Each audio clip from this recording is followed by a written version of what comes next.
ಬಿಹಾರದ ಪಾಟ್ನಾದಿಂದ 30 ಕಿಲೋಮೀಟರ್ ದೂರದಲ್ಲಿ ಗೋವಿಂದ್ಪುರ ಹೆಸರಿನ ಒಂದು ಹಳ್ಳಿ ಇದೆ. ಅದರಲ್ಲಿ ಇತ್ತೀಚೆಗೆ ಒಂದು ಬೋರ್ಡ್ ಹಾಕಲಾಗಿದೆ. ಮತ್ತೆ ಅದರಲ್ಲಿ ಬರೆಯಲಾಗಿದೆ, ಈ ಪೂರ್ತಿ ಹಳ್ಳಿ ವಕ್ಫ್ ಬೋರ್ಡ್ ನ ಅಧೀನದಲ್ಲಿದೆ. ಊರಿನ ಯಾವುದೇ ಆಸ್ತಿ ಮಾರಾಟ ಮಾಡೋದು ಇಲ್ಲ ಟ್ರಾನ್ಸ್ಫರ್ ಮಾಡಲು ಯಾವುದೇ ಅಧಿಕಾರ ಜನರಿಗೆ ಇಲ್ಲ.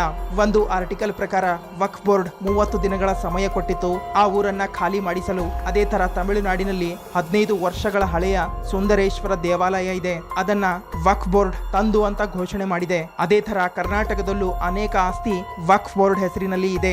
ದೇಶದ ಅನೇಕ ಪ್ರೈಮ್ ಪ್ರಾಪರ್ಟಿಗಳನ್ನ ವಕ್ಫ್ ಬೋರ್ಡ್ ನಂದು ಅಂತ ಹೇಳ್ತಾ ಇದೆ. ಇವತ್ತು ಭಾರತೀಯ ಸೈನ್ಯ, ಭಾರತೀಯ ರೈಲ್ವೆ ಬಿಟ್ರೆ ವಕ್ಫ್ ಬೋರ್ಡ್ ಮೂರನೇ ಅತಿ ದೊಡ್ಡ, ಸುಮಾರು 9 ಲಕ್ಷ ಎಕರೆ ಆಸ್ತಿಯನ್ನ ಹೊಂದಿದೆ. ಇದು ಎಷ್ಟು ದೊಡ್ಡ ಆಸ್ತಿ ಇದೆ ಅಂದ್ರೆ ಪೂರ್ತಿ ಪಾಕಿಸ್ತಾನದ ಒಟ್ಟು ವಿಸ್ತೀರ್ಣ 8,81,913 ಚದರ ಕಿಲೋಮೀಟರ್ ಆಗಿದೆ. ಅದಕ್ಕಿಂತ ಜಾಸ್ತಿ ವಕ್ಫ್ ಬೋರ್ಡ್ ಆಸ್ತಿಯನ್ನ ಭಾರತದಲ್ಲಿ ಹೊಂದಿದೆ. ಇವಾಗ ಹೇಳಿ, ಯಾವ ಹಿಂದುಳಿದ ಜಾತಿಗೆ ಈ ಅಧಿಕಾರ ಭಾರತದಲ್ಲಿ ಇದೆ ಅಂತ ಕಮೆಂಟ್ ಮಾಡಿ ತಿಳಿಸಿ.